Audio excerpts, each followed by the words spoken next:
예, 오늘 감상하실 작품은 모네작입니다. 예, 모네가 그린 유화인데요.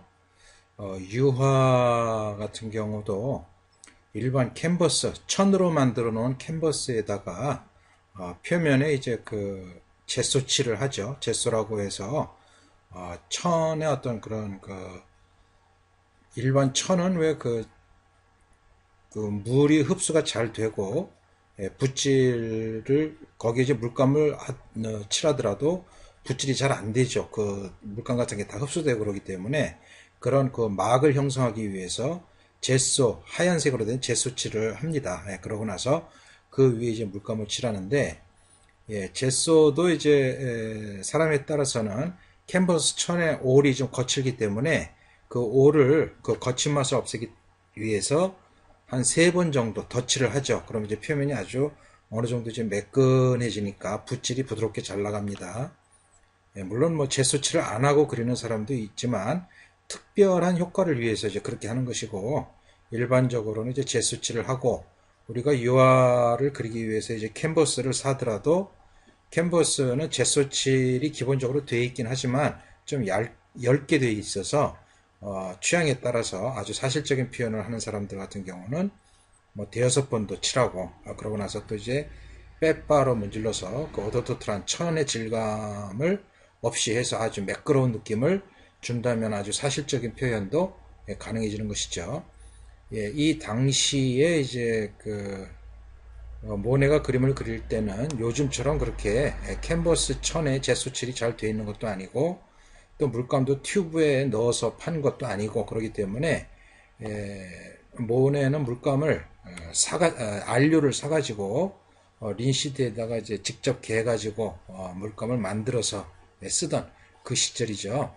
그런데 모네 그림이 유독 지금까지도 유명한 이유는 뭔가 그 사람이 표현하는 색깔이나 어떤 그런 표현법이 적절하게 일반 대중들의 취향에 어울리기 때문이죠. 그것이 왜 어울리는지 그거는 뭐 각자의 어떤 그 은연중에 느끼는 어떤 색에 대한 감각이나 그런 것 때문에 그럴 텐데요. 어쨌든 이 그림을 내가 그린다, 내가 모네다 했을 때 기본 스케치를 하겠죠. 스케치를 하고 색을 칠하는데 우선적으로 저번 시간에 제가 말씀드린 것처럼 항상 초벌과 중벌, 마무리를 생각을 합니다. 그래서 초벌에서는 이런 어떤 구체적인 모양 같은 거는 신경을 안 쓰고 기본 색깔, 톤을 신경 쓰죠. 빛이 들어있는 부분, 또 그늘진 부분에 그 기본 명암 차이를 생각해서 먼저 어두운 색부터 칠합니다. 물론 이 모네가 그린 이 그림도 완성된 그림을 우리는 보고 있기 때문에 뭔가 잔터치도 그 마무리에 그린 것들만 먼저 눈에 들어오지만 실제적으로 처음 그릴 때는 물감을 묽게 테레핀이나 린시드 기름을 섞어서 그리죠, 그림은. 그래서 보통 이제 테레핀을 많이 섞어요. 그래서 테레핀을 섞어가지고 묽게 붓질이 그럼 이제 붓질이 아주 잘 나가죠. 여기서도 보면은 바탕색에 약간 연두 기운의 바탕색이 칠한 걸 알 수가 있습니다. 그 위에 이제 마지막 단계에서 물결의 느낌을 이렇게 쭉 선으로 그려줬죠. 그래서 기본 바탕색을 칠해주는 것이죠. 각각의 기본 색깔들, 밝은 쪽의 색깔, 물의 기본 색깔, 또 건물의 기본 색깔이 이 물의 기본 색깔하고는 조금 다릅니다. 그것도 그늘지면은 좀 더 어두운 색으로 칠해주죠.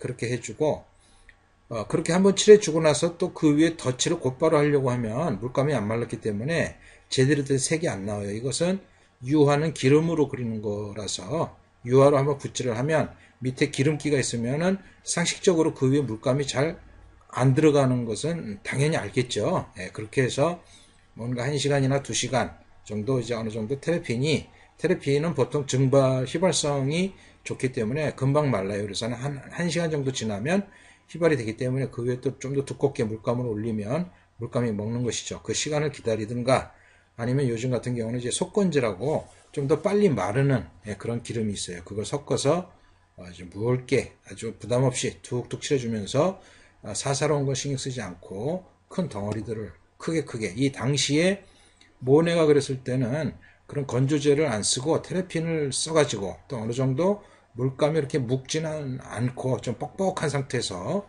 갈필로 많이 그렸네요. 이렇게 그리면 이제 그림이 굉장히 그리기가 힘들어집니다.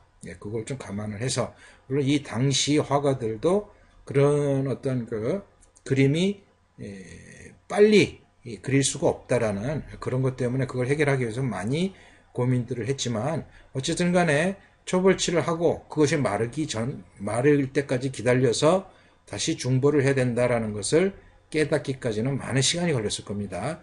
혼자 독학으로 그림을 그리시는 분들 같은 경우도 특히 오늘날에도 그러한 어떤 그 이해를 못하면 그냥 마르기도 전에 계속 덧칠하다가 제대로 된 색깔이 안 나오니까 거기서 이제 포기하고 이런 사람들이 많은데, 어쨌든 그림이라는 것은 다른 무엇과 마찬가지로 순서를 철저하게 지키고 그 순서에 대한 이해를 해야만이 그림이 올바로 그려진다는 것이죠. 그래서 1시간 정도 시간이 지난 다음에, 아니면 뭐 하루 이틀 정도 더 시간이 지났을 수도 있겠죠.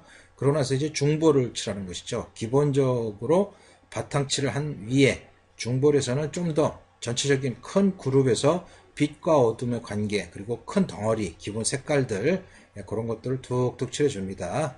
그렇게 해주고, 그러고 나서는 또 이제 또 마무리를 하려고 막 하다 보면은 물감이 제대로 엉겨붙지를 않고 재색이 나오질 않고 아주 색이 탁해지고 지저분해지고 그러죠. 그래서 또 기다려야지 되는 것이죠.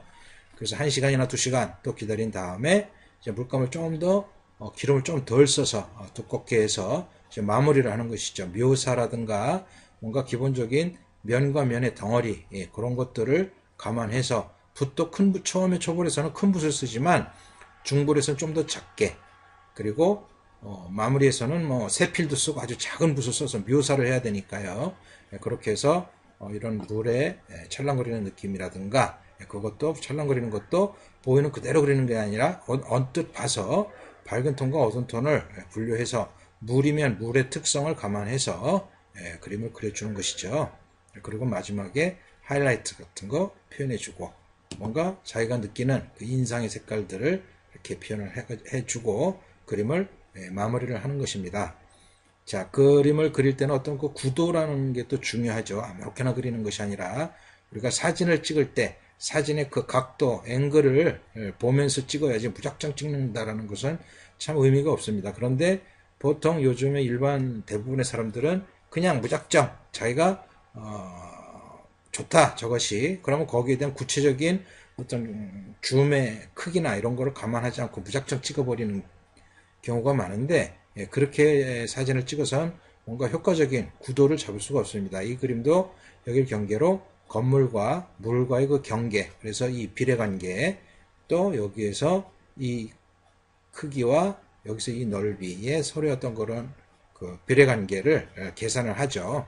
그래서 뭐 황금분할이니 뭐 이런 얘기도 많이 하는데, 그런 것들은 점차적으로 제가 말씀드리기로 하고요. 어쨌든 그림이라는 것은 그러한 순서로, 그래서 처음에는 초벌, 그 다음에 중벌, 그 다음에 마무리. 초벌에서는 큰 붓으로 기름을 묽게 해서 그려준다. 그리고 기다려야 된다. 테레핀이 마를 때까지 1시간 정도 기다린 다음에 그 위에 중벌로 덧칠을 하는데, 중벌을 좀 더 작은 붓으로, 그러니까 작은 붓이라고 해서 뭐 한 8호, 뭐 10호 이 정도 붓으로 기본적인 어떤 그런 걸 잡아주고, 아직도 묘사는 하지 않습니다. 마무리 단계에서 잔터치로 어떤 건물의 구획이라든가 뭐 시계라든가 그런 자잘한 것들을 표현해 주면서 그림을 완성한다는 것이죠.